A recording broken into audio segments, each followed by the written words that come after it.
যারা যারা বার্ধক্য ভাতা পাচ্ছেন তাদের জন্য কিন্তু খুশির খবর আজকের ভিডিওতে। নতুন বার্ধক্য ভাতা অনেকেরই অ্যাকাউন্টে কিন্তু ঢুকে গিয়েছে।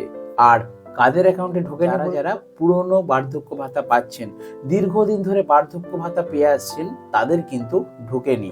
আর কিছু কিছু জেলাতে, যেমন পূর্ব বর্ধমান, দক্ষিণ চব্বিশ পরগনা, বাঁকুড়া, এই কয়েকটি এবং হুগলির কিছু অংশ, এই কয়েকটি জেলাতে খবর আছে যে তাদের বার্ধক্য ভাতার টাকা ঢুকে গেছে। গত 2 মাস অর্থাৎ নভেম্বর এবং ডিসেম্বর 2 মাসের বার্ধক্য ভাতার টাকা কিন্তু বাকি ছিল। আর আপনাদের জন্য খুশির খবর আজকে এটাই যে 1 মাসের টাকা ঢুকেছে। মানে 2 মাসের টাকা ঢোকার কথা ছিল, ডিসেম্বর মাসের শেষ সপ্তাহে বার্ধক্য ভাতার টাকার কিন্তু পেমেন্ট দেওয়া শুরু হলো। 2000 টাকা ঢোকার কথা, কারণ নভেম্বর প্লাস ডিসেম্বর 2 মাসের টাকা বাকি ছিল, না ঢুকে অনলি 1 মাসের টাকা ঢুকেছে। মানে অনলি 1000 টাকা করে পেয়েছেন। তো কবে বাকি টাকাটা পাবেন সেই বিষয়ে কিন্তু এখনো পর্যন্ত কোনো আপডেট খবর পাইনি। তো যাই হোক, ভেবেছিলাম যে এই ডিসেম্বর মাসে হয়তো আর বার্ধক্য ভাতা ঢুকবে না, কিন্তু যাই হোক 1 মাস করে টাকা কিন্তু অলরেডি দিয়ে দিয়েছে। এবার আপনাদের অপেক্ষা করতে হবে জানুয়ারি মাসের বার্ধক্য ভাতা পেমেন্টের জন্য। তবে আমার মনে হয় যারা যারা এই মাসে 1000 টাকা করে বার্ধক্য ভাতা পেলেন, তাদের 1000 টাকা করে আর বাকি থাকলো, তারা কিন্তু প্রত্যেকে জানুয়ারি মাসে আপডেট টাকা পেয়ে যাবেন। কারণ এই ডিসেম্বরে কিন্তু সরকার একটু চাপে ছিল, সেই জন্য মনে হয় পেমেন্ট দিতে এতটা লেট করলো। কোনোবারে কিন্তু এতটা লেট হয় না, কারণ বার্ধক্য ভাতার পেমেন্ট দেওয়া হয় 10 তারিখ থেকে 15 তারিখের মধ্যে। তাই যে সমস্ত বন্ধুরা যারা আবেদন করেছিলেন বার্ধক্য ভাতার নতুন একদম ফ্রেশ, তারা কিন্তু আপ টু ডেট মাস ওয়াইজ টাকা পেয়ে গেছেন। মানে নতুন যাদের এইমাত্র চালু হয়েছে কিছুদিন আগে, বা 24 সালের প্রথমের দিকে যারা আবেদন করেছিলেন, যাদের বার্ধক্য ভাতাগুলো চালু হয়েছে, তাদের কিন্তু প্রত্যেক মাসেই টাকা পেমেন্ট হয়ে গেছে। অলরেডি ডিসেম্বর মাসেরও টাকা ঢুকে গেছে। শুধু আটকে ছিল পুরানোদের, তাদেরও কিন্তু ক্লিয়ার হয়ে গেল 1 মাসের। মানে নভেম্বর মাস পর্যন্ত আমরা ধরে নিচ্ছি ক্লিয়ার হয়ে গেল। বাকি থাকলো ডিসেম্বর মাসের পেমেন্টটা। তো জানুয়ারিতে গিয়ে আপনারা কিন্তু ডিসেম্বর প্লাস জানুয়ারি অবশ্যই 2 মাসের টাকা পেতে পারেন, যদি এখনো পর্যন্ত সরকারের তরফ থেকে কোনো ঘোষণা করা হয়নি। এবারে যেটা আমি আলোচনা করব যে এই বার্ধক্য ভাতায় একটা কিন্তু বিরাট খুশির খবর আপনাদের জন্য আসতে চলেছে। সেটা কি? সেটা হচ্ছে বার্ধক্য ভাতার টাকা বাড়তে চলেছে। পাশাপাশি নতুন 50,000 যেই নামগুলো ভেরিফিকেশন কমপ্লিট করা ছিল, সেই 50,000 নতুন বার্ধক্য ভাতাদের টাকা কিন্তু দেওয়া শুরু হবে জানুয়ারি 2025 সাল থেকে। হ্যাঁ বন্ধুরা, ঠিকই শুনছেন কথাটি। কারণ নতুন যারা আবেদন করেছিলেন তাদের ভেরিফিকেশন কমপ্লিট। মুখ্যমন্ত্রী মমতা বন্দ্যোপাধ্যায় 21 জুলাই সভামঞ্চ থেকে ঘোষণা করেছিলেন যে 24 সালের ডিসেম্বর মাসে নতুনদের বার্ধক্য ভাতা দেওয়া হবে। হ্যাঁ, কিন্তু নতুনদের কিন্তু টাকা দেওয়া হয়নি। তাই তাদের টাকা আশা করা যাচ্ছে যে জানুয়ারি মাস থেকে কিন্তু চালু হয়ে যাবে। লক্ষ্মীর ভান্ডারের নতুন লক্ষ্মীর ভান্ডার 2 লক্ষ মহিলাদের, 2 লক্ষ সামথিং, 2 লক্ষ প্লাস মহিলাদের টাকায় কিন্তু দেওয়া হয়েছে। তাই বার্ধক্য ভাতা যেহেতু ডিসেম্বর মাসে দেওয়া হলো না নতুনদের, সেহেতু আশা করা যাচ্ছে জানুয়ারি মাসের প্রথম সপ্তাহে অর্থাৎ 1 তারিখ থেকে 3 তারিখ এর মধ্যে লক্ষ্মী ভান্ডার টাকা দেওয়া হয়, এবং 5 তারিখ থেকে 10 তারিখের মধ্যে আপনাদের বার্ধক্য ভাতার টাকা কিন্তু অ্যালট করা হয়। তাই জানুয়ারি মাসের 5 তারিখ থেকে 10 তারিখের মধ্যে পুরানো যারা যারা বাকি রইল, অর্থাৎ ডিসেম্বর প্লাস জানুয়ারি 2 মাসের টাকা একসাথে পাবেন। যারা যারা নতুন বার্ধক্য ভাতা পাচ্ছেন তারা 1 মাসের 1000 টাকা পাবেন, এবং যাদের যাদের লিস্টের নাম আছে আশা করা যাচ্ছে তাদেরও কিন্তু নতুন 50,000 অন্তত এই জানুয়ারি মাস থেকে 2025 সালের সংযোগ করা হবে। তো যাই হোক, যদি কোনো আপডেট খবর পাই আমি অবশ্যই আপনাদেরকে কিন্তু ভিডিও বানিয়ে শেয়ার করব। তো সর্বশেষ আপনাদের জন্য, দাদু ঠাকুমাদের জন্য একটা টিপস দিয়ে রাখি যে যাদের যাদের হলো না, যে সমস্ত দাদু ঠাকুমাদের বার্ধক্য ভাতা এবারে চালু হলো না বা অ্যাপ্রুভ হলো না, তারা তাহলে কি করবেন? তো তাদের জন্য এটাই বলবো যে আপনারা দাদু ঠাকুমারা একটু অপেক্ষা করুন।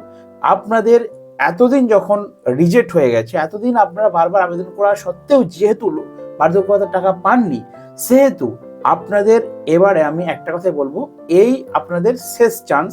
আপনারা সব ভুলে নতুন করে, আমি কথা দিচ্ছি, নতুন করে আপনারা দুয়ারে সরকার ক্যাম্পে আবার ডকুমেন্ট জমা দিন। ঠিক আছে, দুয়ারে সরকার আপনার রাজ্যে হচ্ছে, আপনার জেলায় হচ্ছে না, তো কোনো অসুবিধা নেই। আপনি জানুয়ারি মাসে ফ্রেশ ভাবে সমস্ত ডকুমেন্টস নিয়ে আপনার হয় পঞ্চায়েত নয় মিউনিসিপ্যালিটি, আপনি আপনার নিকটবর্তী অফিসে যান এবং সঠিক তথ্য নিয়ে, সঠিক ডকুমেন্টস নিয়ে, যেভাবে জমা দিয়েছিলেন আপনারা আশা করি জানেন, তো সঠিক ডকুমেন্টস নিয়ে আপনারা পুনরায় আবার আবেদন করুন। আশা করা যায় আপনাদের এবারে কিন্তু আবেদনটি মঞ্জুর করে দেওয়া হবে, কারণ জানুয়ারি থেকে নতুন রুলস চালু হচ্ছে। আর তার পাশাপাশি বলি যে এই বার্ধক্য ভাতার টাকা কিন্তু বাড়তে পারে। আরেকটা কথা বলি, দুয়ারে সরকার ক্যাম্প আপনারা হয়তো ভাবছেন কবে থেকে চালু হবে।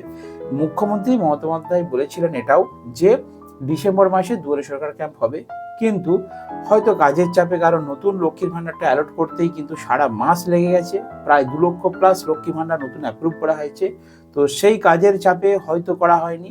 তাছাড়াও একটা শ্রমিক লোনের কাজ চলছিল এই ডিসেম্বর মাসে, তাই আশা করা যাচ্ছে জানুয়ারি মাসের প্রথম সপ্তাহ পেরোলেই দ্বিতীয় সপ্তাহ কিন্তু কোনো একটা ডেট করে নবান্ন নিউজে কিন্তু ঘোষণা হবে যে দুয়ারে সরকার ক্যাম্প চালু হবে।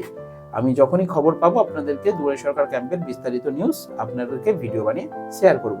আচ্ছা, এবারে শেষ যেটা আপনাদেরকে বলবো যে ডকুমেন্টসগত সমস্যা। দেখুন, অনেকে জমা দিয়েছে বার্ধক্য ভাতা কিন্তু অ্যাপ্রুভ হয়নি, টাকা পাননি ওনাদের হাতে। তো তাদের জন্য বলবো আপনার ডকুমেন্টসগুলো একবারটি চেক করুন। অর্থাৎ আপনারা যে অ্যাকাউন্ট দেবেন ভালো করে পয়েন্টগুলো লক্ষ্য রাখুন। যারা নতুন করবেন বা করেছেন তারা আরেকবার মিলিয়ে নিন, এবং নতুন যারা করবেন তারা সংগ্রহ করে রাখুন। যে ব্যাংক অ্যাকাউন্টটা দেবেন সেই ব্যাংক অ্যাকাউন্টে অবশ্যই আপনার আধার লিঙ্ক থাকতে হবে, 1 নম্বর। 2 নম্বর, যেই ডকুমেন্টসগুলো আপনারা জমা দেবেন, যেমন Aadhaar card, voter card, PAN card, bank অ্যাকাউন্টের জেরক্স, ঠিক আছে?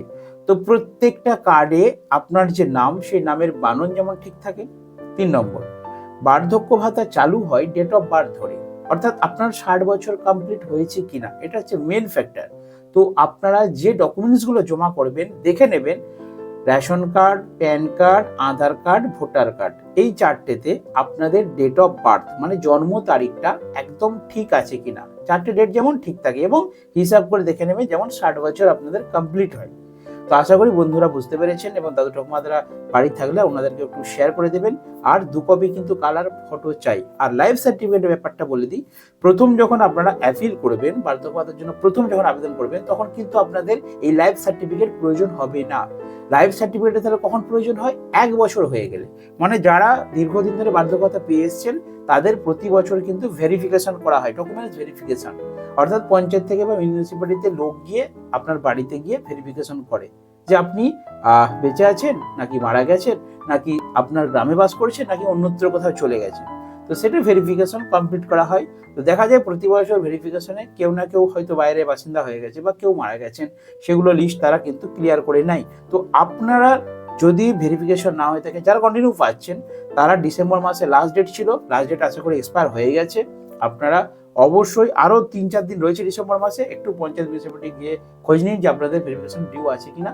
যদি ডিউ থাকে আপনারা সঠিক লাইফ সার্টিফিকেট নিয়ে গিয়ে, লাইফ সার্টিফিকেট অনলাইনে পাওয়া যায়, লাইফ সার্টিফিকেট এবং আধার কার্ড, ভোটার কার্ডের জেরক্স, রেশন কার্ডের জেরক্স, সাথে 2 কপি ফটো নিয়ে গিয়ে আপনারা, এবং ব্যাংক অ্যাকাউন্টের xerox, update page plus front page, যে অ্যাকাউন্টে আপনারা টাকা পাচ্ছেন, সব কিছু ডকুমেন্টস নিয়ে আপনারা পঞ্চায়েত অফিসে পুনরায় জমা করুন এবং আপনাদের ভেরিফিকেশন কমপ্লিট করে রাখুন। তাহলে আশা করা যায় 2025 সালে আর আপনাদের কোনো বার্ধক্য ভাতার টাকা পেতে অসুবিধা হবে না। তো চলুন, ছোট্ট একটা আপডেট আপনাদেরকে শেয়ার করলাম। দেখা হবে নেক্সট ভিডিওতে। যদি আপনারা রাজ্য সরকার, কেন্দ্র সরকার বিভিন্ন খবর জানতে চান তাহলে আমার এই ছোট্ট চ্যানেলটিকে অবশ্যই একটু কষ্ট করে সাবস্ক্রাইব করে রাখুন। ভালো থাকবেন, সুস্থ থাকবেন।